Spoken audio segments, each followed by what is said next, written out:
Hola, buenas tardes a todos, ¿cómo están? Bienvenidos a otro más de los webinars Simper. Me encanta ver que poco a poco ya están ingresando todos a sala. Sean bienvenidos, por favor, en nombre de el director general, el doctor Jorge Arturo Cardona Pérez, y la directora de Educación en Ciencias de la Salud, la doctora Viridiana Gorbea Chávez, les damos la más cordial bienvenida. Recuerden que a su derecha tenemos el chat, ahí para que ustedes lo puedan utilizar como ustedes quieran. La idea es que pongan sus comentarios y sobre todo que pongan sus preguntas para las profesoras, porque al final tenemos un poquito de espacio para preguntas y las vamos a ir leyendo y haciendo. No es necesario que pongan, ni que pasen lista, ni que pongan su correo. La plataforma ya inmediatamente los tiene perfectamente registrados. Y bueno, el día de hoy es un webinar muy importante.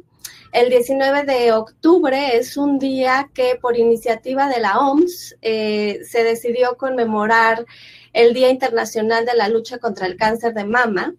De tal manera que prácticamente todo octubre y en todo el mundo, países desarrollados y en desarrollo, se hacen campañas intensivas pues para concientizar sobre los grandes retos que tiene el principal cáncer en las mujeres el día de hoy en el mundo. Retos como el escrutinio, los estudios de escrutinio para el diagnóstico temprano, como accesibilidad a los servicios de salud en aquellas mujeres ya diagnosticadas, entre muchos otros que seguramente nos hablarán ahorita más adelante. Y bueno, por eso es que la fecha es tan relevante y por muchas otras cosas más.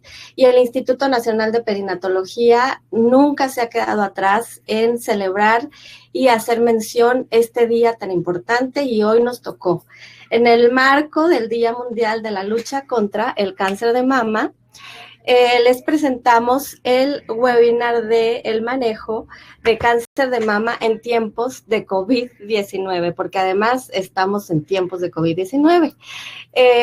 Para esto les voy a presentar a nuestra coordinadora del día de hoy. Ella es muy sencilla y no quiere que diga toda su trayectoria profesional, ni su gran experiencia, ni su gran currículum, que todos sabemos cómo es. Ella es la doctora Ana Cristina Arteaga Gómez. Ella es ginecóloga oncóloga, es adscrita al servicio de oncología de este hospital. Todos la queremos mucho porque no solo es una impecable cirujana oncóloga, sino que además es un gran ser humano. Doctora Arteaga, bienvenida y adelante. Gracias. Sean todos bienvenidos a la sesión Octubre Rosa, manejo del cáncer de mama en los tiempos de COVID.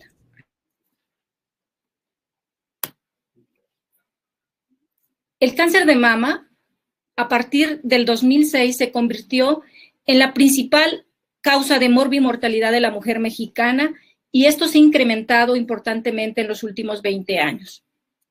La incidencia mundial reportada por la Organización Mundial de la Salud es 46 nuevos casos por 100,000 mujeres, con 626,679 defunciones.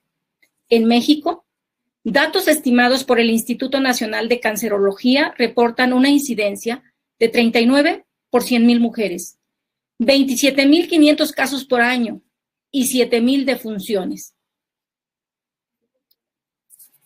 27,283 muertes por cáncer de mama al año en México, lo que lo convierte en la principal neoplasia que mata a las mujeres mexicanas por cáncer, seguida de tiroides y cáncer cervicouterino. El 11 de marzo del 2020, la infección por COVID-19 fue declarada como una pandemia. A partir de ahí, se intentaron establecer políticas públicas de salud eficientes y eficaces para la atención del cáncer en el mundo, estableciendo asociaciones entre el estado portador de la infección y las condiciones de la paciente diagnosticada con cáncer de mama. Actualmente, contamos con diferentes lineamientos oncológicos basados en evidencia que proporcionan una guía práctica para priorizar la atención de las pacientes con cáncer de mama. Este día es un gusto para mí presentar a la doctora Eva Rubalcaba Limón. La doctora es ginecóloga oncóloga del FUCAM, académica e investigadora nacional. Eva, gracias por estar con nosotros y compartir esta charla. Bienvenidos.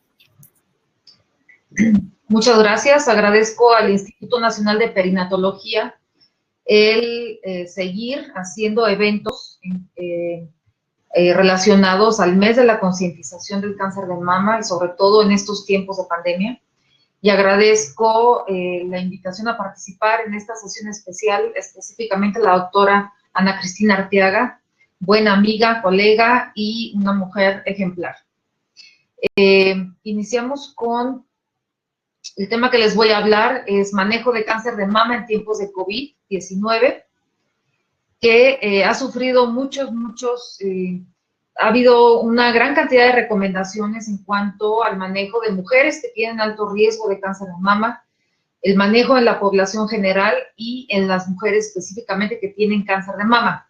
Pero estas recomendaciones han sido opiniones de expertos, ya que han tenido que ajustar algunas medidas acorde a lo que se ha ido suscitando. Entonces, se toman en cuenta las experiencias de países que ya pasaron o que van más adelantados en cuanto a esta situación, como lo es Europa, China, por nombrar al primero, y Latinoamérica pues no es la excepción. Entonces tenemos que hacer algunos ajustes para disminuir los contagios sin poner en riesgo la vida de las pacientes, sobre todo portadoras de cáncer de mama.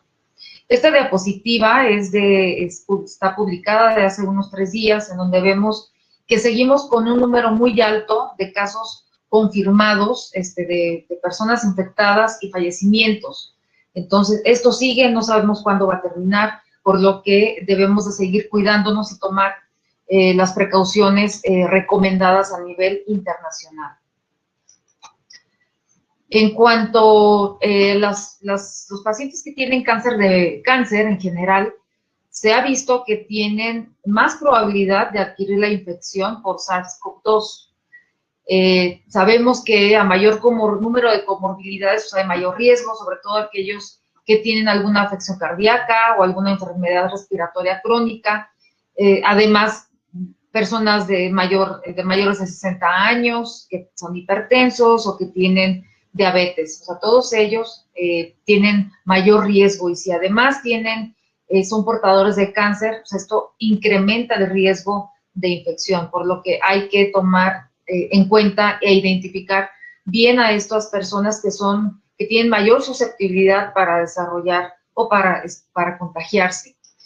Además de los pacientes con cáncer, se ha visto que en los tratamientos oncológicos, la mayoría inmunocomprometen o inmunosuprimen, y esto hace que la persona sea más susceptible, no nada más a COVID, sino a cualquier otro tipo de infección. En cuanto específicamente a pacientes oncológicos con alto riesgo, pues sabemos que si una persona con cáncer en este caso cáncer de mama, recibió quimioterapia en los últimos 3 meses, pues va a ser más susceptible de adquirir la infección o de contagiarse. Personas que tienen leucopenia o pancitopenia inclusive, pues también van a tener mayor riesgo. El uso de medicamentos como esteroides o anticuerpos, esto van a comprometer el sistema inmune, también van a ocasionar que sean más susceptibles. Aquellas personas que están recibiendo radioterapia, sobre todo campos muy extensos, también son discretamente más susceptibles en comparación con los que han recibido quimioterapia previamente, y aquellos trasplantados de médula ósea en los últimos 6 meses. Sabemos, para recordar, que es importante identificar a aquellas mujeres que tienen cáncer de mama o que son mujeres sin cáncer, que son mayores de 60 años o que tienen alguna comorbilidad, como las que mencioné previamente, entonces son más susceptibles de contagiarse. En cuanto a las recomendaciones generales, pues bueno, es lo mismo que hemos estado escuchando desde marzo, prácticamente, las recomendaciones internacionales, sobre todo el lavado más frecuente de manos, hay que hacer un lavado bien, un lavado exhaustivo, Si no tenemos la opción de hacer el lavado, pues usar gel antibacterial, que sea a un porcentaje alto de alcohol. Hay que respetar el distanciamiento social, esto tanto en la vía pública como en nuestras casas, inclusive. Dentro de los hospitales, pues en las salas de espera hay que también guardar nuestra distancia, en las salas de quimioterapia también, y de preferencia evitar acompañantes cuando acudimos a los centros de atención para la salud. Hay que usar correctamente el cubrebocas, ya que cuántas veces no hemos visto a personas que traen el cubrebocas en la quijada o lo usan prácticamente como diadema. Entonces debemos de utilizarlo en forma adecuada, y si vemos a alguien, a un paciente que no lo tiene bien colocado, que no les dé pena, vayan con esa persona y pídanle que se coloque bien el cubrebocas. Todo esto, todas estas recomendaciones se pueden llegar a hacer, pero la base es la educación, tanto al paciente como familiares. Entonces, hay gente que desafortunadamente todavía no cree sobre que estamos pasando por esta situación, pero los que sí creemos debemos de educar a los demás y en forma conjunta seguir los lineamientos y recomendaciones. En los centros hospitalarios generalmente se ha establecido protocolos de detección de infección activa. Esto es a todo el personal, tanto pacientes como personal médico, enfermería, empleados, personal administrativo, a todos se les entran por una sola, digamos, puerta. Esto es la recomendación, y que sea una sola salida. Se les hace el interrogatorio sobre si han tenido síntomas o no. Además, se les toma la temperatura pues esto de alguna forma es un filtro. En algunos hospitales tienen 2 hasta 3 filtros. Desafortunadamente hay pacientes y personal que hace trampa, en donde niegan toda la sintomatología, inclusive se limpian la nariz antes de entrar al hospital para tratar de disimular que no tienen síntomas, pero finalmente ya en la sala de espera pues identificamos que hay una paciente que está tosiendo, que se siente mal.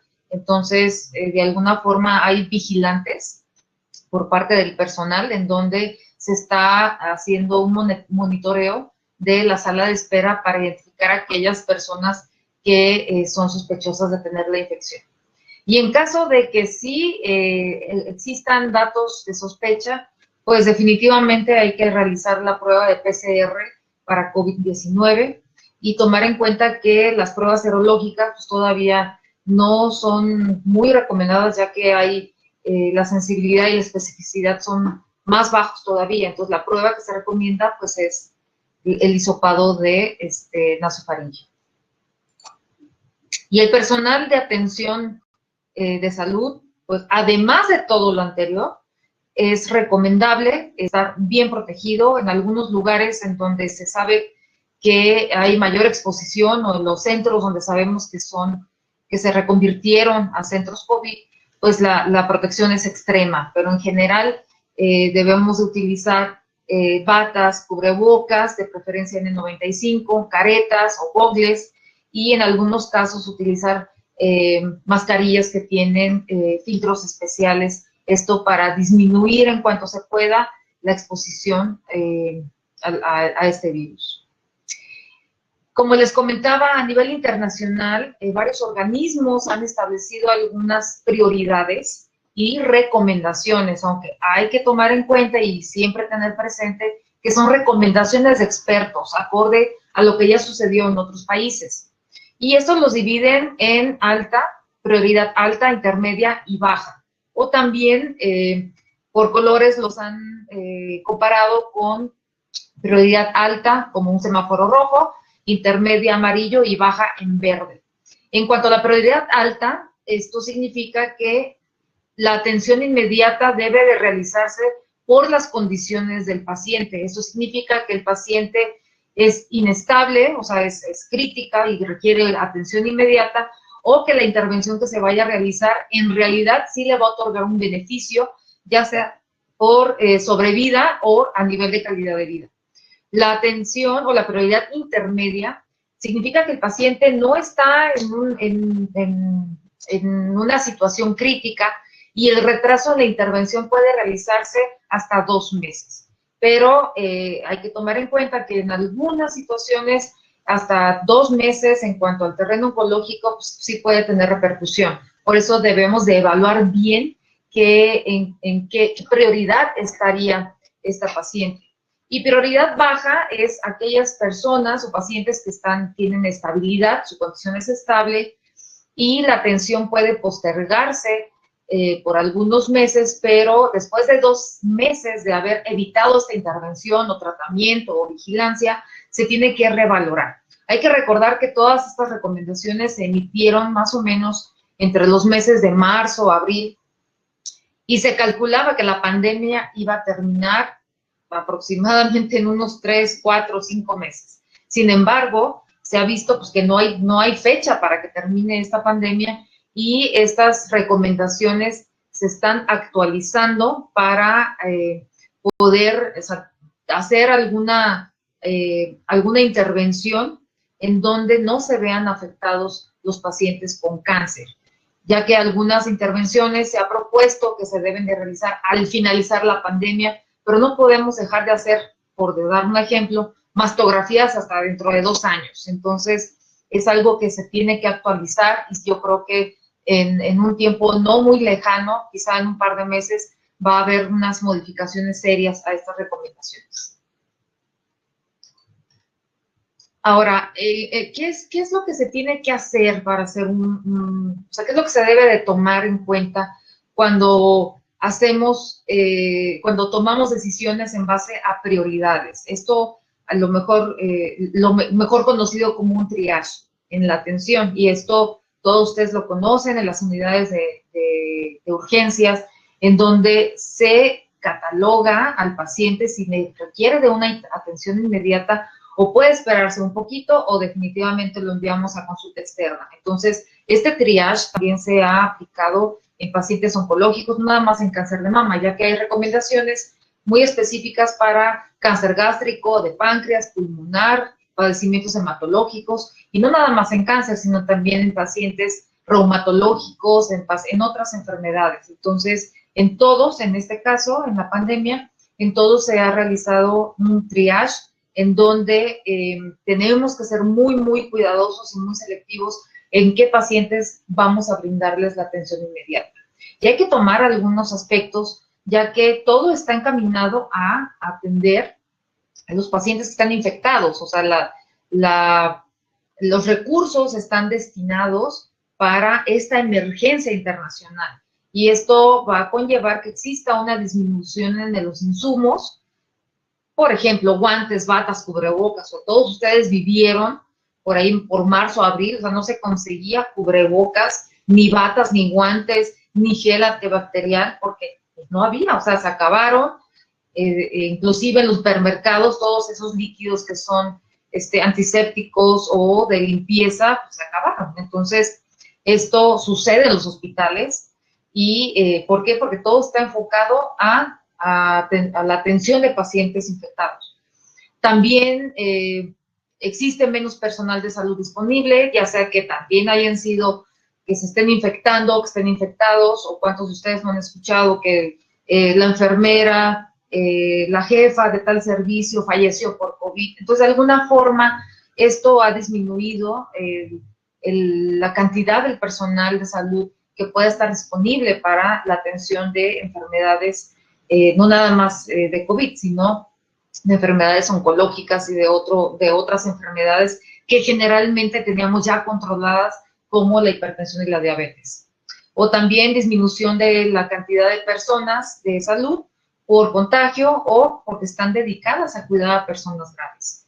También hay menor capacidad hospitalaria, esto es, pues las 10 camas que teníamos en terapia intensiva, resulta que 5 están destinadas a pacientes con COVID, tenemos menos disponibilidad de ventiladores y muchas veces, aunque el hospital tenga capacidad para tener 100 ventiladores, muy probablemente las instalaciones de ese hospital para sustentar o para mantener en funcionamiento adecuado esos ventiladores no va a ser suficiente. Entonces, no es tanto cuántos ventiladores o cuántas camas haya disponibles en ese hospital, sino las instalaciones que tenga para poder mantener el buen funcionamiento de los ventiladores.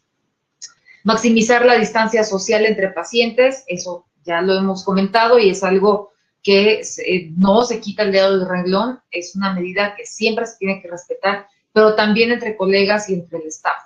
De tal forma que cuando hay sesiones multidisciplinarias o las juntas o las clases con los residentes, en caso de aquellos hospitales, los hospitales que son hospitales escuela, pues ya se ha cambiado la forma de seguir la academia o de comentar los casos de los pacientes a través de medios digitales como videoconferencias. Entonces, esto ha venido a revolucionar mucho la forma de comunicarnos entre nosotros, que es algo bueno que ha traído la pandemia, pero de alguna forma, pues no es lo mismo estar en una sala, la mayoría de los médicos y revisando todos al paciente, a tener una comunicación por medios digitales. Entonces, tenemos que adaptarnos y de alguna forma seguir avanzando. No podemos dejar de tener sesiones multidisciplinarias ni dejar de dar clases a los alumnos porque esto tiene que seguir y tenemos que seguir superándonos.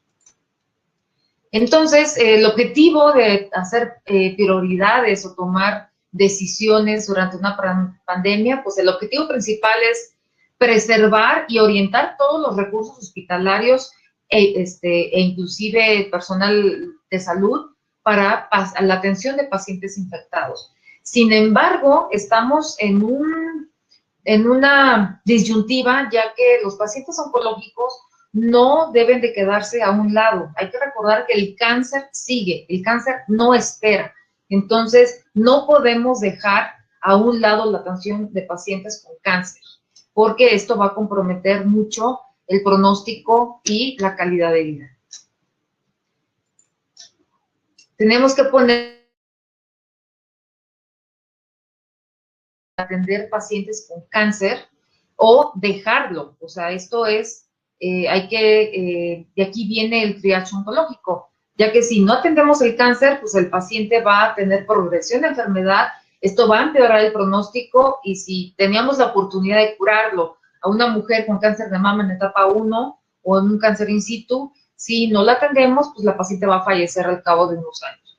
Y poner en la balanza el riesgo de infección, o sea, de estar contagiados y tanto nosotros como el personal y los pacientes, o sea, tomar las medidas necesarias para poder ofrecerle una atención en donde no se vea afectado tanto el paciente por la infección como por el cáncer. Entonces, hay que poner la balanza de riesgo-beneficio.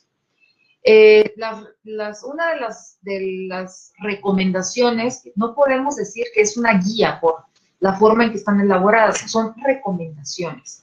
Han establecido varios escenarios de prioridad. Entonces, hay recomendaciones en cuanto a la periodicidad de las consultas, en cuanto al diagnóstico y a los estudios de imagen, a la radioterapia y en cuanto a los tratamientos de quimioterapia, esto tomando en cuenta si se trata de una enfermedad temprana o pacientes que están en terreno metastásico. La Sociedad Europea de Oncología Médica es uno de los organismos que han sido más claros en cuanto a las recomendaciones, ya que han logrado identificar los puntos álgidos y nos sirven es una orientación enorme a nivel internacional. Pero hay otras recomendaciones y esto lo vamos a ver más adelante. Como les decía, estas recomendaciones fueron inicialmente publicadas en marzo y conforme pasa el tiempo, si ustedes visitan la página de ESMO, van a encontrar que existen unas pequeñas modificaciones y algunos rubros al inicio se consideraron de alta prioridad y ahorita ya son de prioridad intermedia. Y algunos que eran de baja prioridad, ahorita ya son de prioridad intermedia. Aunque no son grandes cambios, pero conforme pasa el tiempo, pues se tienen que ir ajustando, tienen que ir actualizándose. En cuanto a las consultas, alta prioridad se considera aquellos pacientes que requieren de una atención personal. O sea, a fuerzas tenemos que revisar a ese paciente para poder tomar hacer alguna medida o proponerle cuál va a ser el plan de tratamiento o de vigilancia. Alta o intermedia, aquí se pueden alternar las citas, a lo mejor espaciar las citas personales con telemedicina, o esto puede ser generalmente vía telefónica o videoconferencia de preferencia. Intermedia, aquí se hace la recomendación que debe de ser por medios digitales, y baja prioridad, se puede diferir inclusive la atención, pero siempre y cuando el paciente tenga una educación y esté atento a los signos de alerta en caso de desarrollar recurrencia o de tener algún síntoma que antes no tenía. Esto específicamente hablando de sintomatología mamaria. Y en caso de tener dudas, pues entonces tendrá que hacerse una videoconferencia o por algún otro medio digital y evaluar si es necesario una atención personal. Aquí el objetivo de las consultas pues es minimizar la visita a los hospitales y a los lugares de salud en donde hay un alto riesgo de contagio. En caso de las personas que tengan un catéter, antes la recomendación era heparinizar ese catéter de entre 6 y 8 semanas, y ahorita la recomendación es que pueda hacerse cada 3 meses, siempre y cuando se eduque al paciente sobre los cuidados del mismo.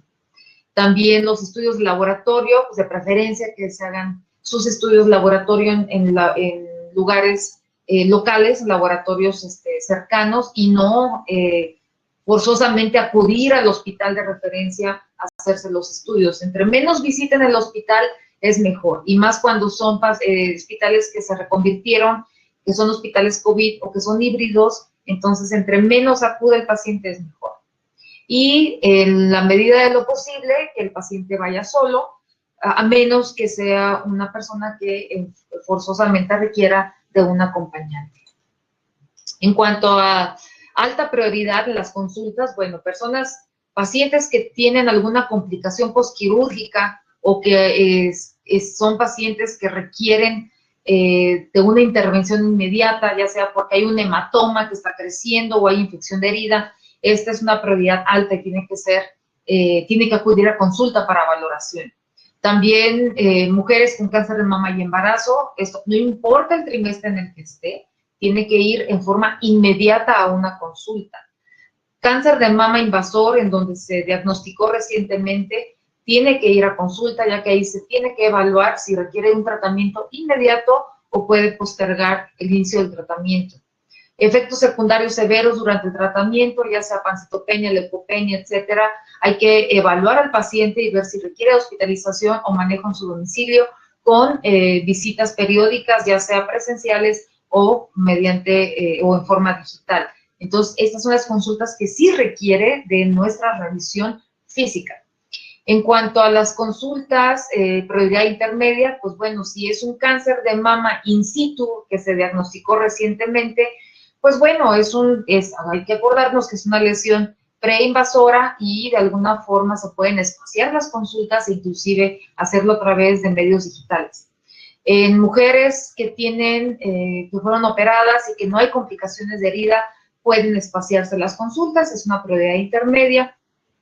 Y prioridad baja, pues son aquellas mujeres que ya están en vigilancia, son sobrevivientes de cáncer de mama, en donde si no tienen sintomatología, pues pueden diferir sus consultas, se pueden espaciar, en lugar de cada 6 meses, puede ser cada 8, inclusive cada año, pero siempre y cuando la mujer tenga la educación de estarse revisando para detectar oportunamente si existe o no alguna recurrencia a nivel local o alguna sintomatología que estemos sospechando de que tenga una metástasis a distancia.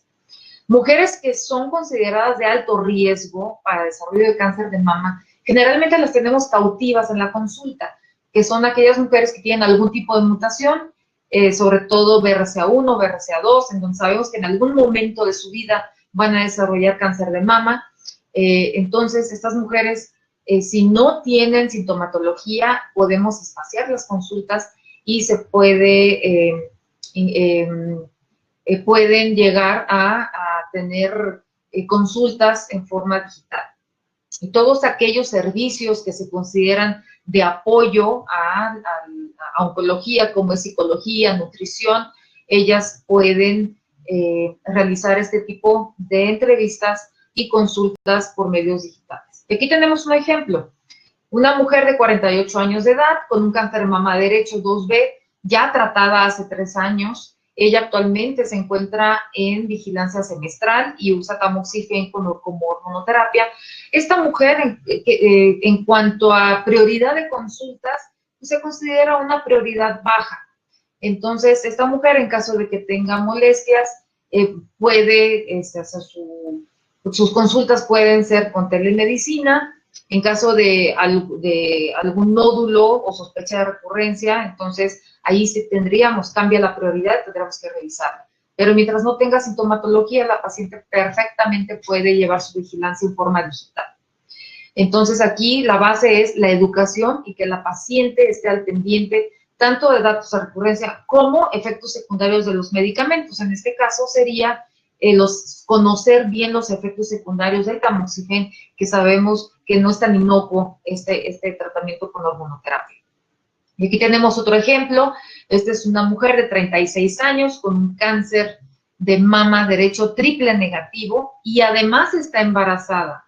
Esta mujer, la conducta en cuanto a prioridad de consultas es de alta prioridad, independientemente si se sienta bien, si se sienta mal o no, o tenga o no complicaciones obstétricas, la paciente tiene que acudir en forma presencial al hospital para ser atendida y evaluada. O sea, no importa el trimestre en donde esté y cómo se sienta la paciente. Ella tiene que estar en vigilancia muy, muy estrecha durante el embarazo y durante su tratamiento oncológico.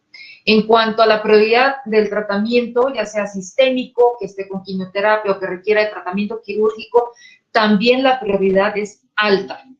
Y aquí hay que enfatizar que estas mujeres requieren de un manejo multidisciplinario e interinstitucional. Y aquí hago un paréntesis para hacer un reconocimiento público al Instituto Nacional de Perinatología en cuanto al manejo de pacientes con cáncer, no nada más de cáncer de mama, sino pacientes embarazadas y cáncer, en donde este instituto ha sido un líder tanto en el manejo multidisciplinario de esta situación que es tan difícil de mujeres embarazadas con cáncer, ya que gracias a todo el equipo que está detrás de estas mujeres, oncólogos, perinatólogos, neonatólogos, etcétera, o sea, estas mujeres son sumamente cuidadas y cada vez vemos mejores resultados en cuanto al pronóstico de los pacientes y sus hijos. Entonces, la verdad, felicito al instituto y además agradezco porque nos ha apoyado mucho a FUCAM y a otras instituciones que son de referencia de pacientes con cáncer, de llevar en forma, en tener una buena coordinación para que esto termine de una forma muy satisfactoria. Entonces, agradezco infinitamente al Instituto Nacional de Perinatología. En cuanto a las prioridades de diagnóstico y estudios de imagen, la prioridad alta, o sea, que tenemos que hacer algo para hacer un diagnóstico oportuno, es en aquellas mujeres que tienen autodetección, ya sea del tumor o de síntomas mamarios. Si es una mujer que identifica que tiene secreción sanguinolenta a través del pezón y hay una sospecha de cáncer, pues esta mujer hay que revisarla y hay que hacerle un estudio para descartar que se trate de un cáncer. En aquellas mujeres que tienen o que son sobrevivientes de cáncer de mama, en donde hay una evidencia clínica de recaída, también tenemos que corroborar si es un cáncer o no el que recurrió. Si la mujer tiene un reporte ya sea citológico o histopatológico de cáncer, pues tenemos que hacer los estudios pertinentes para hacer una estadificación y ver cuál será el tratamiento que le corresponde. Y en mujeres que por tamizaje, en su mastografía o por ultrasonido, se identificó una lesión que es altamente sugestiva de malignidad, es decir, un BRAF 5, esta mujer es de alta prioridad para hacer una biopsia y corroborar si se trata de un cáncer. En cuanto a prioridad intermedia, son aquellos BRAF 4 identificados en mastografías de tamizaje. O sea, sí hay que hacer un estudio diagnóstico, o sea, hay que hacer una biopsia, pero no es tan inmediata, digamos, pero depende mucho también si es una mujer que tiene alto riesgo de cáncer de mama, pues bueno, tendremos que poner en la balanza si podemos esperarnos unas semanas o hacer la biopsia en forma inmediata. En caso de que exista una sospecha de recaída o recurrencia a distancia en mujeres que tienen cáncer de mama, entonces sí hay que hacer la biopsia, aunque se considera esta una prioridad intermedia. Estudios de extensión, es decir, radiografía de tórax, pruebas de funcionamiento hepático, exámenes preoperatorios. En mujeres que tienen un cáncer de mama temprano, pues, se considera también una prioridad intermedia. Y aquellas mujeres que ya están recibiendo quimioterapia, sobre todo basados en antraciclinas y terapias blanco, como es anti-HER2, específicamente el trastuzumab, en donde sabemos que es cardiotóxico y que es necesario estar vigilando la función cardíaca. Entonces, esta es una prioridad intermedia, pero hay que estar, no debemos de dejar de hacerlo, ya que aunque sean pacientes jóvenes y sea un cáncer de mama temprano, hay que estar vigilando ese corazón. Prioridad baja es mujeres que tienen alto riesgo de cáncer de mama, como ya les decía, aquellas que tienen mutación de BRCA1 o BRCA2. En ellas, en forma periódica, se realiza mastografía con ultrasonido y a los 6 meses resonancia magnética. Hay que recordar que estos estudios de tamizaje, en ellas, por su alta densidad mamaria, hay que estar cazando el cáncer. Entonces, en estas mujeres se puede espaciar los estudios siempre y cuando educándolas en que deben de incrementar la autoexploración para detección de síntomas sugestivos de cáncer de mama. Mujeres en las que se encontró hallazgos en los estudios de tamizaje y se considera BRAF3, en estas mujeres se considera una prioridad baja, pero no quiere decir que hasta el año vamos a hacer el estudio. Sí se puede espaciar, recuerden, 6 u 8 semanas, pero hay que reevaluar si ya es factible volver a hacerse el estudio. Acuérdense que en BRAF3 se tiene que hacer el estudio cada 6 meses durante 2 años para ver si esa lesión se mantuvo estable o si hubo cambios. Esto para decidir tomar una biopsia y descartar que no se trate de un cáncer, como sucede en el 2% de los casos que son BRAF3. Mujeres que tienen pacientes con cáncer de mama, que ya están en vigilancia y que fue un cáncer de mama temprano, ya sea que ya su tratamiento fue por un cáncer in situ o una etapa 1 o 2A. Estas mujeres, los estudios que se piden de seguimiento pueden espaciarse, pero hay que reevaluar a los 2 o 3 meses si podemos seguir con esta recomendación, o hay que buscar lugares donde sean seguros para continuar con este tipo de estudios. Y mujeres que tienen cáncer de mama metastásico, pero no tienen sintomatología, bueno, los estudios para vigilar ese hígado, ese pulmón, pueden también espaciarse entre el último estudio y el que estamos esperando. Y esto, yo creo que estas recomendaciones sí van a tener algunas modificaciones en algunos meses, ya que muchas de estas, algunas inclusive, se propone realizar o continuar hasta terminar la pandemia. Y la verdad, no sabemos cuándo va a terminar esta situación. Aquí tenemos unos ejemplos. Es una mujer asintomática, se hizo su mastografía de tamizaje y se identificó una lesión especulada en la mama derecha con microcalcificaciones pilomórficas asociadas a esta densidad. Se consideró como un BRAF5 y además por ultrasonido también tenía traducción. Es una lesión sólida con sombra acústica posterior, más alta que ancha, con bordes mal definidos. Entonces, la conducta, pues, en cuanto a las prioridades de diagnóstico y estudios de imagen, pues es alta. Esta mujer tenemos que hacer una biopsia para poder corroborar que se trata de un cáncer, ya que la sospecha es muy alta. Aquí tenemos otro ejemplo. Es una mujer con lesión en la mama derecha que prácticamente destruyó la glándula mamaria. Ella, como antecedente, pues tenía telorragia, el espectro sanguinolento de 1 año de evolución, pero decidió utilizar productos alternativos durante 6 meses, no funcionó y la paciente refería incremento de dolor y por eso solicitó valoración médica. En cuanto, o sea, clínicamente esta mujer está con una alta sospecha de que se trata de un cáncer de mama, entonces la prioridad es alta para realizar el diagnóstico por la alta sospecha de malignidad y requiere de una realización de una biopsia para establecer la conducta terapéutica lo antes posible. Aquí tenemos otro ejemplo.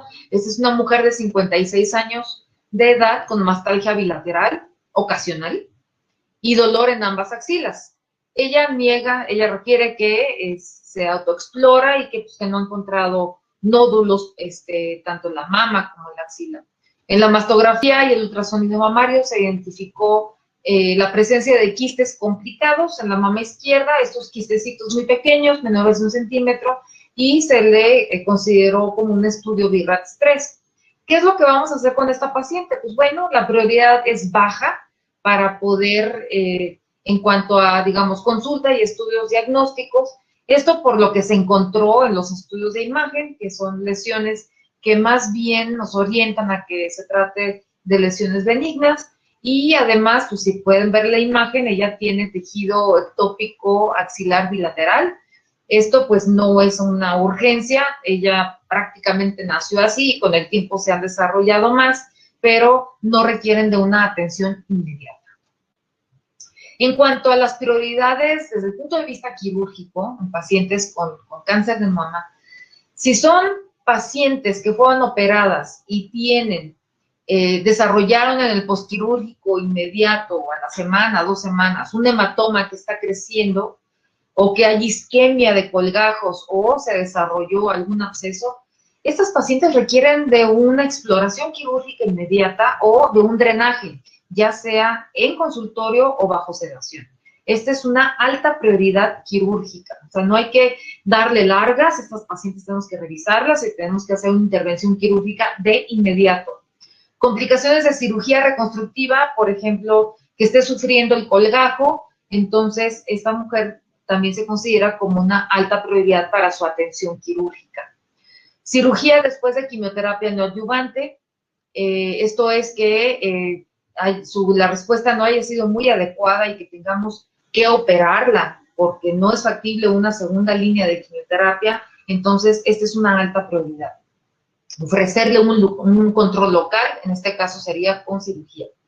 Tratamiento quirúrgico posterior a decisión multidisciplinaria, es decir, pacientes en donde entre varios médicos se evalúa si realmente va a tener beneficio con la cirugía, pero no es una decisión unilateral, sino que es la intervención de los oncólogos quirúrgicos, de los ginecólogos, del oncólogo médico, del radiooncólogo, y si la intervención quirúrgica sí va a tener beneficio en esta persona, pues entonces se tendrá que operar.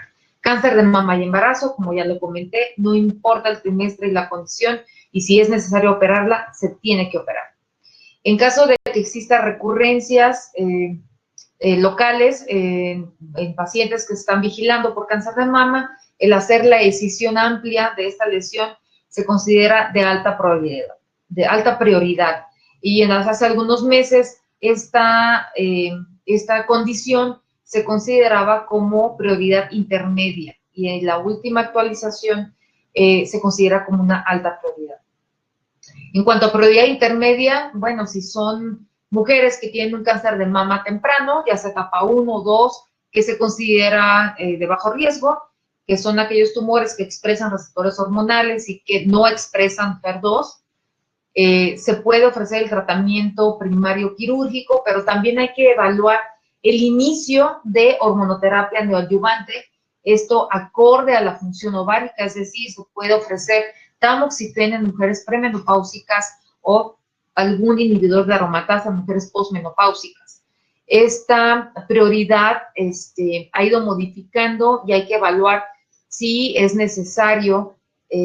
Al inicio se había considerado evitar la cirugía en lo más que se pudiera. ¿Y qué fue lo que pasó? Pues bueno, estas pacientes que generalmente se operan de inicio, están en la pandemia y ¿sabes qué? Les vamos a dar hormonoterapia unos meses y ya después las operamos. Ya que termine la pandemia, que sería en unos 2, 3 meses, entonces ya las vamos a operar. Pero resulta que la pandemia no ha terminado y estas mujeres pues no podemos seguir ofreciéndoles, o sea, no pueden continuar con hormonoterapia porque resulta que ya llevan 4 o 6 meses con hormonoterapia y llegó el momento para tomar la decisión si se van a operar o no. Entonces, por eso ha cambiado esta recomendación y si es factible operarlas de inicio, se puede hacer. En caso de que tengamos alguna discordancia clínico-patológica, pero, o sea, que la clínica o la imagen no concuerdan, pero la lesión parece más un cáncer, entonces esta mujer hay que operarla, hay que hacer una decisión para tener el estudio definitivo y descartar que se trate de un cáncer. En cuanto a baja prioridad quirúrgica, sería todas aquellas mujeres que sabemos que tienen patología benigna, llámese fibroadenomas, lesiones con atipia, papilomas o quistes. Estas mujeres se considera una baja prioridad para cirugía, porque si ya tenemos una biopsia de un nódulo que es un fibroadenoma, perfectamente pueden pasar los meses, podemos estar vigilando a esa paciente y no necesariamente operarla. Entonces, prácticamente la patología benigna puede esperar. Aquella discordancia clínico-patológica, pero que más nos orienta que se trate más de una lesión benigna, también puede esperar.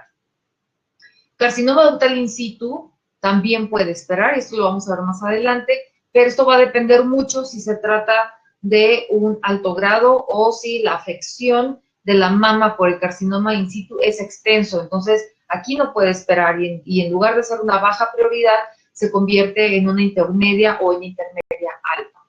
Todas aquellas reconstrucciones mamarias, ya sea de tejido autólogo o con implantes, también pueden esperar. No es urgencia.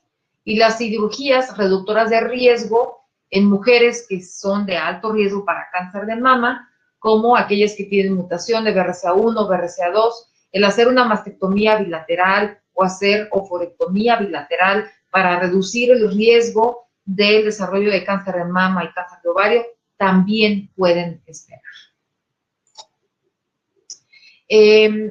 Todas las pacientes o más bien todos los procedimientos quirúrgicos, bueno, además de tomar las precauciones necesarias a nivel hospitalario, a nivel de quirófano, o sea, por parte del personal médico, de enfermería, que esto es motivo de otra plática, o sea, todos los cuidados que se deben de tener, se les está solicitando en la mayoría de los hospitales, sobre todo a nivel privado, que toda paciente programada, tanto para cirugía como para cualquier procedimiento invasivo, realizar la prueba PCR para COVID-19. Y en algunos, además, solicitan tomografía computada de tórax. Esto para identificar lesiones que sean muy sugestivas, como en este caso, que son lesiones en vidrio despulido, que son sugestivas de COVID. Entonces, no les extrañen si ustedes quieren atender a algún paciente, hacer alguna biopsia, algún legrado, cesárea, lo que sea,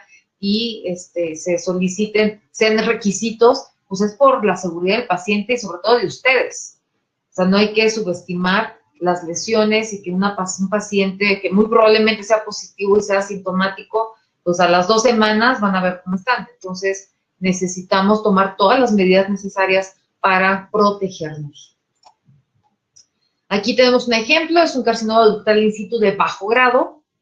Esto porque se identificaron calcificaciones pleomórficas de distribución segmentaria con receptores hormonales positivos, no tan altos, pero al fin y al cabo positivos. Entonces, esta es una prioridad intermedia para consultas. O sea, podemos hacer algunas visitas, digamos, digitales, y para realizar alguna cirugía por ser un cáncer in situ hormonodependiente, la prioridad es una prioridad baja, ya que esta mujer puede iniciar con un tratamiento de puente, así se considera, con hormonoterapia acorde a la función ovárica, como ya lo había mencionado previamente. Si es premenopáusica, puede usar tamoxifen, y si es posmenopáusica, puede utilizar tamoxifen o inhibidores de aromatasa, tomando en cuenta los efectos secundarios que conlleva el usar todo este tipo de tratamiento. Aquí tenemos otro ejemplo, es una mujer de 52 años con un cáncer de mama izquierdo 2B. Ella fue operada hace 8 días de mastectomía radical modificada y ella tuvo un hematoma muy extenso que se autolimitó.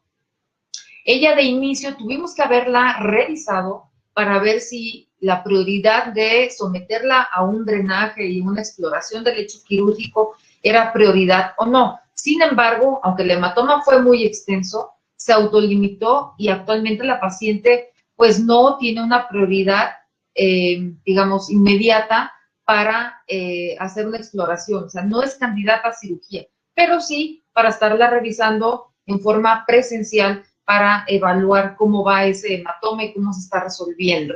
Es una paciente estable que no amerita intervención quirúrgica inmediata. Este otro ejemplo es una mujer de 70 años con un cáncer de mama derecho 3A. Esta mujer fue también fue operada de mastectomía radical modificada hace un mes. Ella desarrolló por comorbilidades, ya que era hipertensa, diabética, obesa, necrosis de colgajos e infección del sitio quirúrgico. Ella, en cuanto a prioridades, desde el punto de vista de consulta, es una alta prioridad, y desde el punto de vista de intervención quirúrgica también tiene una alta prioridad.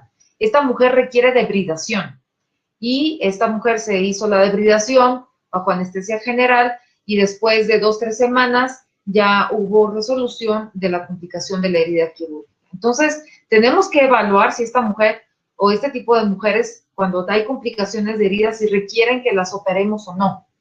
Hay procedimientos que se pueden hacer en consultorio, excelente, con anestesia local, analgésicos, antibióticos, pero si es necesario que entre a quirófano para poder hacer una buena intervención, hay que hacer, con las medidas que ya sabemos. Aquí tenemos otro ejemplo, es una mujer de 50 años de edad, con un cáncer de mama derecho, tratada de mastectomía total y ganglio centinela. Esto fue hace 4 años. Y además se le hizo reconstrucción mamaria inmediata en aquel entonces y se hizo mastopexia izquierda, se le colocaron implantes. Resulta que esta mujer, con el paso de los años, ha tenido contractura capsular derecha. Si ven, la mama derecha tiene menor volumen que la izquierda. Y el resultado estético con el paso de los años ha cambiado muchísimo. Y ella, en forma insistente, ha solicitado cirugía para hacer la corrección de las 2 mamas. La conducta, pues esto ni es prioridad de consulta y mucho menos tiene prioridad para alguna intervención quirúrgica. Entonces, hay que hacerle entender a esta mujer que no es una urgencia lo que ella tiene. Lo que está buscando es mejorar su aspecto estético de la cirugía por el cáncer que tuvo, pero a fin de cuentas es una mujer que es una sobreviviente del cáncer de mama, que está prácticamente en vigilancia semestral por su cáncer y no es necesario hacer la corrección estética de la asimetría que está viviendo actualmente. Tenemos otras recomendaciones, esto más enfocado y cuestiones ya más específicas que se han unido algunas organizaciones como la Sociedad Americana de Cirujanos de Mama, la NCCN y el Colegio Americano de Radiología. De alguna forma son más puntuales en cuanto a las decisiones o a la conducta que se debe de tomar acorde a las condiciones. Ellos tienen su triage, también tienen niveles de prioridad y esto las categorías son A, B y C. La categoría A consideran aquellos pacientes en donde sí tienen peligro de perder la vida o que los síntomas requieren de un tratamiento urgente, ya que esto condiciona el no hacerlo a inestabilidad en su condición. La categoría B generalmente son pacientes que no requieren de tratamiento inmediato, pero que iniciaron su tratamiento oncológico antes de que termine la pandemia. Aquí cabe mencionar que la mayoría de las mujeres o de los pacientes oncológicos, específicamente cáncer de mama, caen dentro de esta categoría en cuanto al triage de estas recomendaciones. Y los subdividen en B1, B2 o B3 o alta, intermedia y baja prioridad. Y la categoría C son aquellas pacientes en donde su condición o los padecimientos pueden, la intervención puede diferirse generalmente, y vean esto, dice, hasta que termine la pandemia. Entonces, Esto es algo que se va a ajustar en algunos meses porque esto no tiene para cuándo terminar. En cuanto a cirugía oncológica, el triage, la prioridad A, o que requieren de una atención intermedia, va a ser muy parecido a lo que vimos en las recomendaciones de ESMO. Aquí, mujeres que tengan absceso mamario y que además tengan datos de que estén sépticas, pues entonces hay que hacer una intervención inmediata. Esto significa someterla a un drenaje quirúrgico. En caso de no hacerlo en cama o en consultorio, pues entonces hay que hacerlo en un quirófano. Otra intervención es la evacuación quirúrgica y hemostasia. Esto cuando tenemos un hematoma en el sitio quirúrgico de pacientes que operamos, un hematoma que esté a tensión y que la paciente además hemodinámicamente esté estable.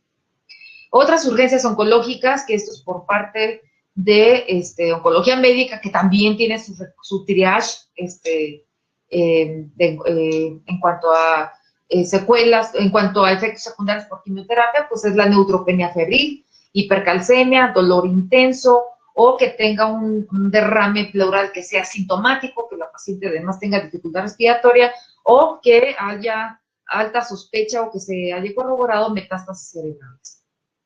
Continuando con el triage de cirugía oncológica, la categoría B es aquellas en donde exista isquemia del colgajo tisular. Esta mujer debe de entrar, se debe someter a una revascularización o retiro o debridación del colgajo. Aquellas que tengan isquemia de los colgajos, pues también hay que someterlas a una intervención quirúrgica, esto para hacer debridación y valorar si es necesario hacer el retiro del expansor o del implante. Mujeres que hayan terminado quimioterapia neoadyuvante, pero su cáncer se consideró desde el inicio que es un carcinoma inflamatorio, esta mujer debe de operarse, ya que si no se opera y se va postergando la cirugía, esta mujer puede progresar rápidamente y entonces ya el beneficio de la cirugía y de la quimioterapia que se ofreció, pues prácticamente lo va a perder. Entonces, acorde a los recursos y a las condiciones del hospital, si es factible hacer la cirugía en cuanto termina la quimioterapia, hay que hacer. Pacientes con cáncer de mama triple negativo o que sobreexpresan HER2 se consideran subtipos biológicos muy agresivos y estas mujeres deben de iniciar la quimioterapia neoadyuvante a la brevedad posible. Neoadyuvancia, por ejemplo, que hayan terminado el tratamiento o que progresaron, es decir, el cáncer progresó durante el tratamiento, estas mujeres hay que ofrecerles cirugía para control local, ya que si nos esperamos un tiempo más, ya no vamos a poder operarlas y tendríamos que ofrecerles radioterapia como tratamiento de salvamento.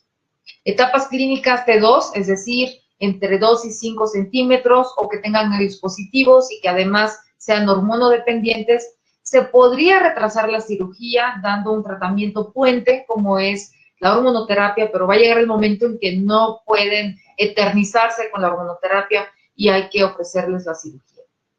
Algo que ya se comentó es sobre la biopsia discordante, que nos oriente más a que se trata de un cáncer. Esta mujer sí se debe de realizar una biopsia excisional para descartar que se trate efectivamente de un cáncer y ofrecerle el tratamiento oportuno.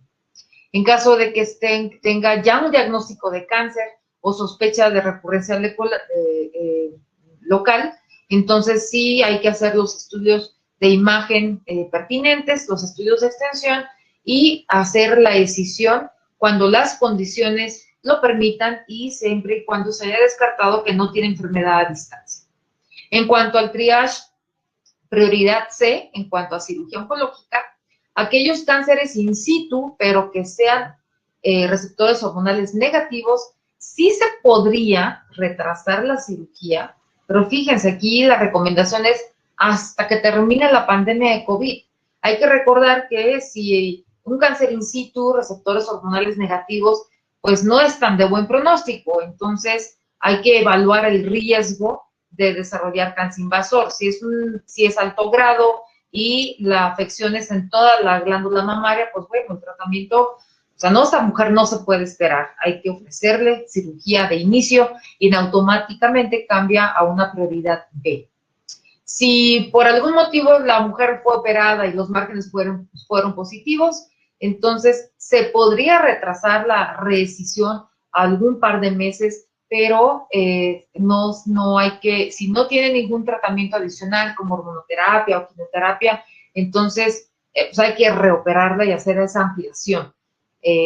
Como les mencionaba y lo he estado comentando en varias ocasiones, algunas de las recomendaciones sugieren retomar los tratamientos o completar el tratamiento hasta después de la pandemia. Entonces esto, pues ya en la actualidad, las que estuvimos retrasando desde marzo, pues ya estamos a octubre.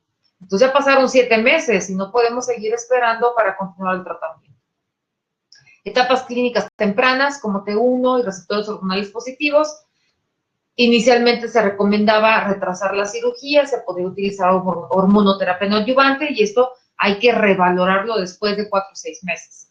Mujeres con cáncer de mama que requieran cirugía axilar adicional, es decir, se hizo una estadificación incompleta o la mujer fue operada en algún otro lugar y no manejaron la axila. Entonces aquí se pudo haber recomendado en un inicio retrasar la cirugía hasta después de la pandemia. Actualmente ya esta recomendación ha modificado un poco y si es factible y si las condiciones lo permiten, se podría completar el tratamiento axilar. Carcinoma ductal in situ, receptores hormonales positivos, pues aquí tenemos la ventaja de ofrecer hormonoterapia como tratamiento neoadyuvante o de puente. Lesiones de alto riesgo, sí se puede retrasar el tratamiento siempre y cuando estemos vigilando esa lesión y la mujer además esté muy atenta a los síntomas mamarios. Escisio por lesiones benignas, ya dijimos que era una prioridad baja y esta mujer puede retrasar su tratamiento a menos de que esta lesión benigna esté creciendo mucho, ya tenga sintomatología, pues bueno, hay que evaluar si es necesario someterle a un tratamiento quirúrgico o no. Cirugías reductoras de riesgo, ya lo comenté, estas no son prioritarias en esta pandemia y pueden retrasarse.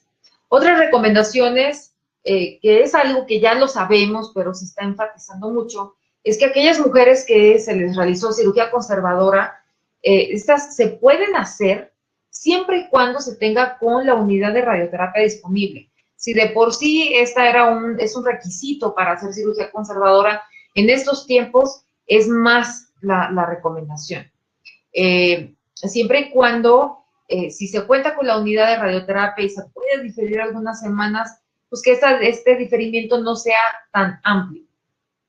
Sabemos que por la misma situación tenemos falta de ventiladores o no hay tantos ventiladores disponibles, entonces si el riesgo de la exposición es muy alta, entonces la cirugía, recomiendan inclusive que la cirugía conservadora cuando son lesiones muy pequeñas o inclusive que son mujeres ya añosas y que tienen muchas comorbilidades, se podría hacer la escisión mediante sedación o inclusive mediante anestesia local.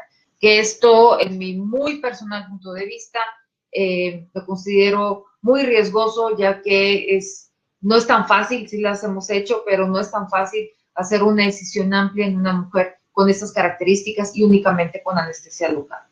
Reconstrucción mamaria, pues debe de ser limitada. Entre menos tiempo quirúrgico es mejor.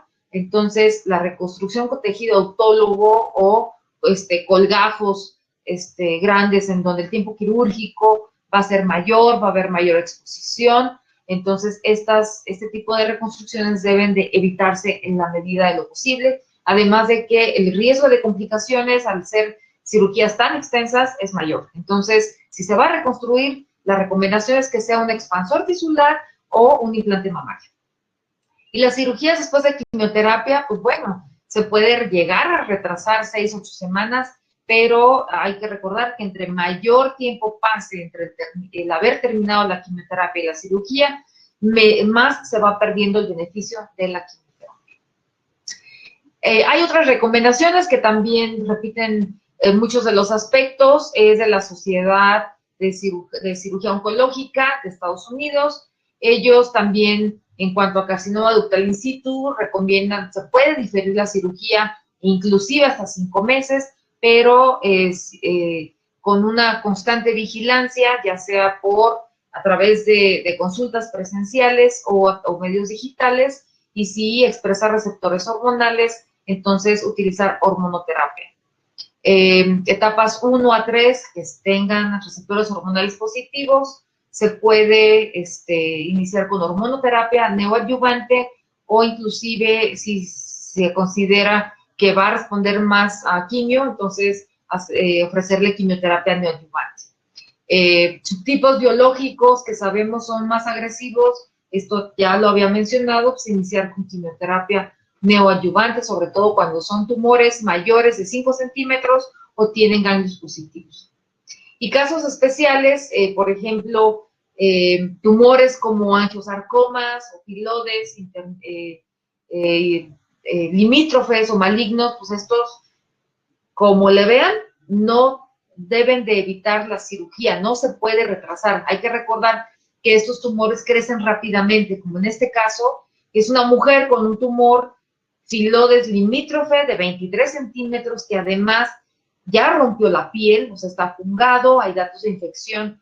Esta mujer, o sea, la prioridad es alta para intervención quirúrgica y además, pues no va a cerrar, de primera intención. Entonces, esta mujer requiere de cobertura cutánea por parte de cirugía plástica.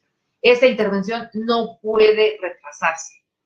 Estas son las mujeres en donde debemos de tomar todas las medidas necesarias para nuestra protección, pero no podemos retrasar la cirugía.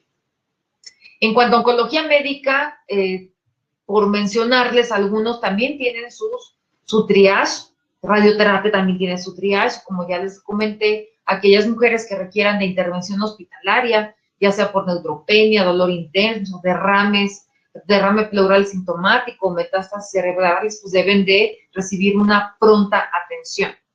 Y también ellos tienen su triage en cuanto a categorías. La tendencia en cuanto a oncología médica es que la paciente no asista tanto al hospital, entonces las modificaciones en los esquemas de quimioterapia han cambiado. En lugar de utilizar esquemas semanales, la tendencia es utilizar medicamentos que pueden aplicarse en forma trisemanal. Se ha utilizado una mayor cantidad de factor estimulante de colonias, esto es para disminuir el riesgo de leucopenia, o sea, que los glóbulos blancos, glóbulos rojos, las plaquetas disminuyan como efecto secundario de la quimioterapia, sobre todo al dar esquemas que son a mayor dosis por estarse aplicando en forma más espaciada, como son los trisemanales. Entonces, se ha utilizado con más frecuencia estos medicamentos que son auxiliares en este tipo de efectos secundarios. Entonces, el objetivo es que la mujer no acuda tanto al hospital y el exponerla lo menos posible a complicaciones o a contagios en forma intrahospitalaria. En caso de que sean tumores hormonosensibles, pues bueno, en lugar de usar quimioterapia, pues utilizar hormonoterapia acorde a la biología tumoral y a las condiciones de la función ovárica de esta mujer, ya sea pre o postmenopáusica. Entonces, como les decía, pues estos lineamientos o estas recomendaciones fueron realizadas en marzo o abril y pues también ellos están preocupados por la nueva normalidad. De hecho, actualmente se está llevando a cabo una encuesta en línea de ESMO para saber cuál es tu nueva normalidad y ver cuáles son los cambios que han funcionado y cuáles recomendaciones son las que hay que modificar para poder seguir atendiendo a estas mujeres con cáncer de mama y de otras neoplasias, ya que las recomendaciones que fueron emitidas en marzo, pues muchas de ellas ya no son vigentes en la actualidad, ya que pasaron 7 meses. Entonces, es importante actualizar estas recomendaciones y la única forma pues, es sondear mediante encuestas cómo les está yendo al personal de atención en oncología en cuanto a estas medidas. Entonces, pues ya vamos a tener estas respuestas y esta actualización de recomendaciones en algunos meses quizá. Y para concluir, pues bueno, esta pandemia ha sido un reto para todas las instituciones de salud, y no nada más en oncología, sino en enfermedades que ya se tenían perfectamente bien controladas, como es hipertensión y diabetes. han aumentado la mortalidad. Esto porque los lugares a donde acudían, pues resulta que ahora son hospitales COVID y muchos de los recursos se han enfocado a la atención de la pandemia y se han descuidado otras enfermedades como estas enfermedades crónicas.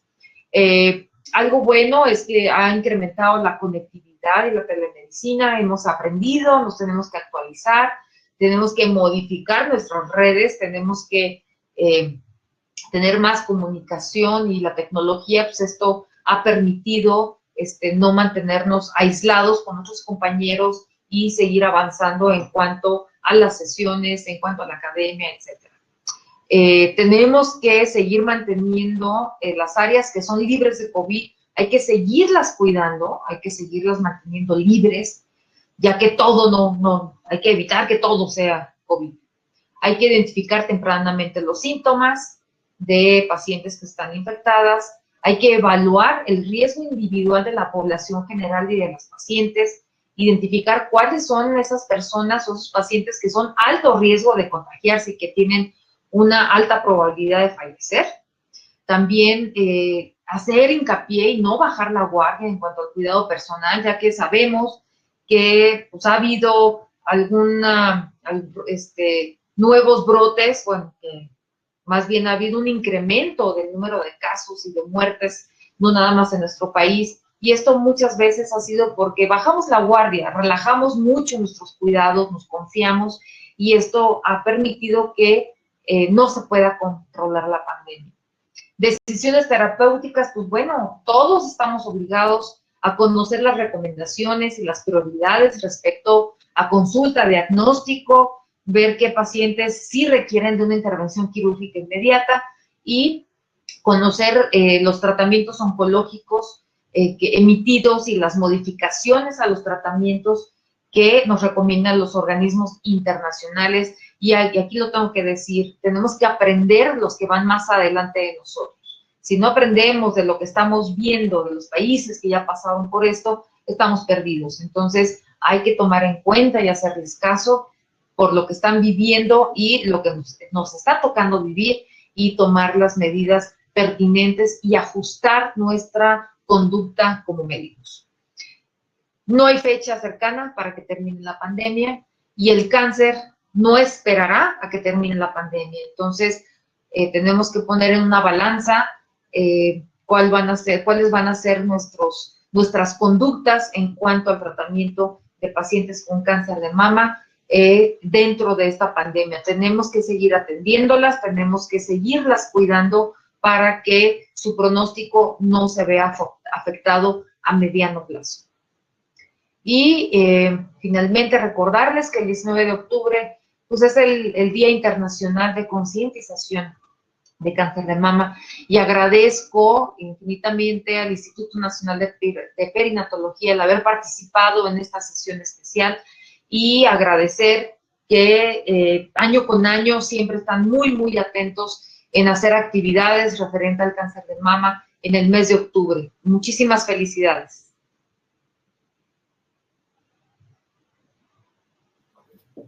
Eva, muchas gracias por esta valiosa información de lo que es nuestra nueva realidad oncológica. Tenemos preguntas. Mira, Jessica Torres nos pregunta, la paciente con implantes, ¿cuál es su tamizaje? ¿Solamente mastografía, ultrasonido? Una mujer con implantes de 40 años o más, su tamizaje tiene que ser con mastografía. La mastografía tiene que ser con una técnica especial, que es una técnica que se llama técnica de Eklund, ya que lo que se va a evaluar es el tejido mamario, no tanto si el implante está bien o no. Entonces, son proyecciones, en lugar de hacer 4 proyecciones de mastografía, que es la forma convencional, aquí se toman prácticamente 8 tomas, porque es con el implante desplazado y sin el implante desplazado. Generalmente son mujeres jóvenes, se debe de hacer el complemento con ultrasonido, esto en mujeres que tienen su riesgo promedio de cáncer de mama. Si son mujeres que tienen un alto riesgo de cáncer de mama por alguna mutación o factores familiares, entonces tendría que hacerse los estudios cada 6 meses y se tendría que evaluar si requiere resonancia magnética o La Mercedes Méndez nos pregunta, ¿cuál es el escenario del hombre en México? Se cortó, ¿podría repetir la pregunta? Mercedes Méndez nos pregunta, ¿cuál es el escenario del cáncer de mama en hombre en México? Seguimos muy a la par de lo reportado en forma internacional. El 1% de los cánceres de mama se desarrolla en hombres.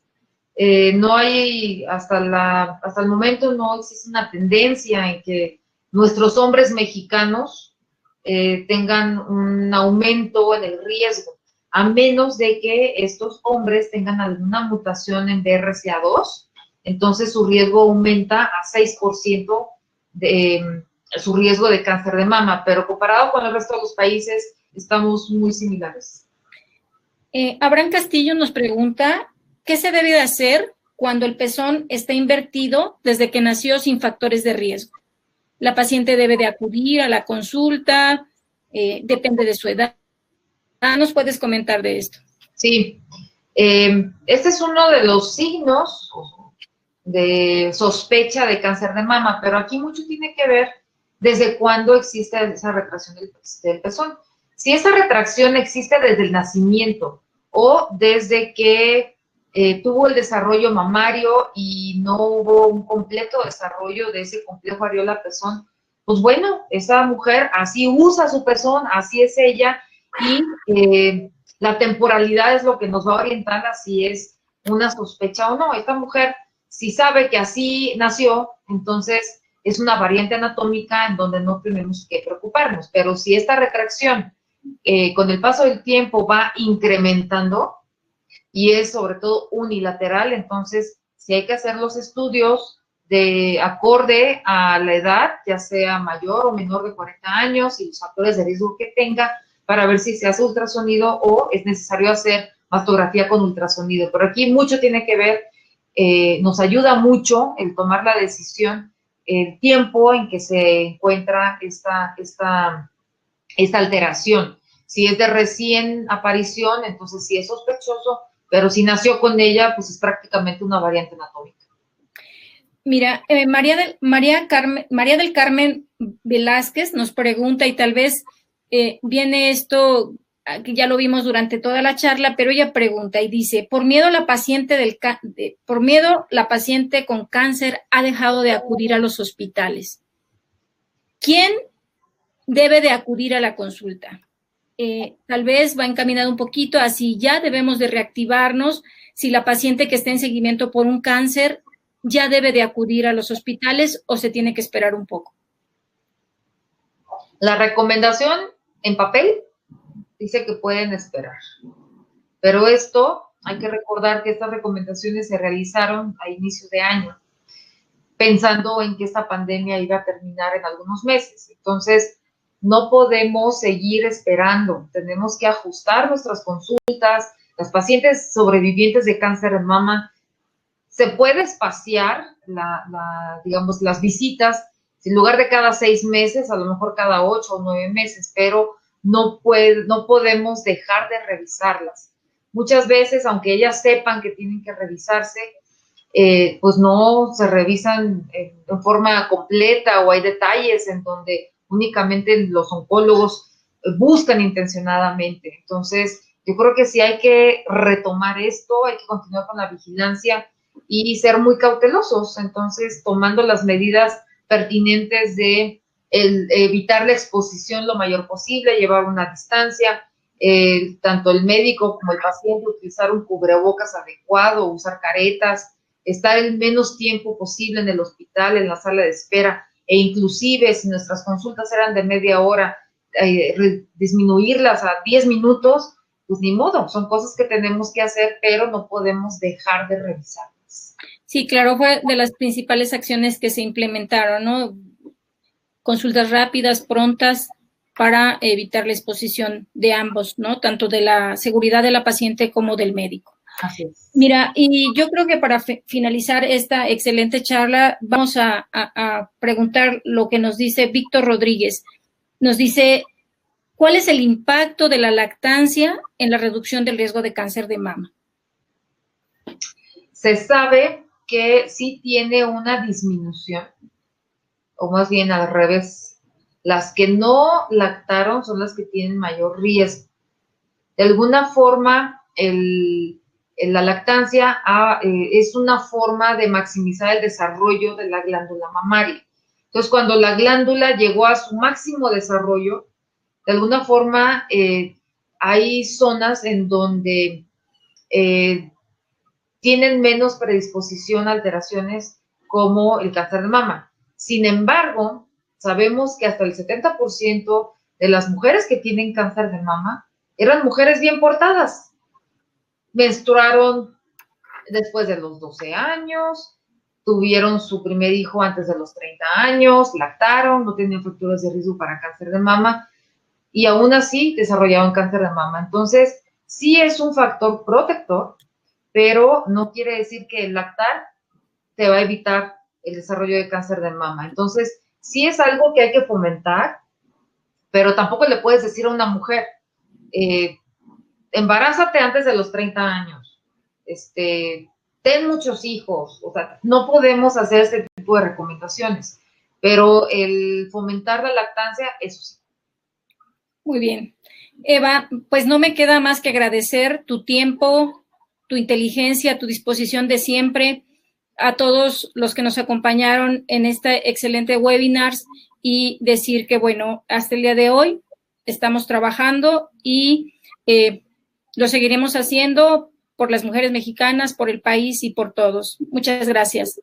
No, pues gracias, muchísimas gracias por la invitación y gracias, Cristina, por permitirme participar en esta sesión. La verdad, siempre es una experiencia extraordinaria formar parte, aunque sea como externa, de tu instituto. Muchas gracias. Buenas tardes. Buenas tardes. Buenas tardes, gracias a todos. Gracias, doctora Arteaga, por su iniciativa. Doctora Eva, lo que nos acaba de dar son perlas, de verdad, de información. Muchísimas gracias. Gracias a todos por asistir a este webinar. Como ya les dijo la doctora Arteaga, por favor respondan la encuesta de opinión que esté ahí. Son, la verdad, 4 preguntitas. Todo nos ayuda a mejorar sus comentarios y no les quita nada de tiempo.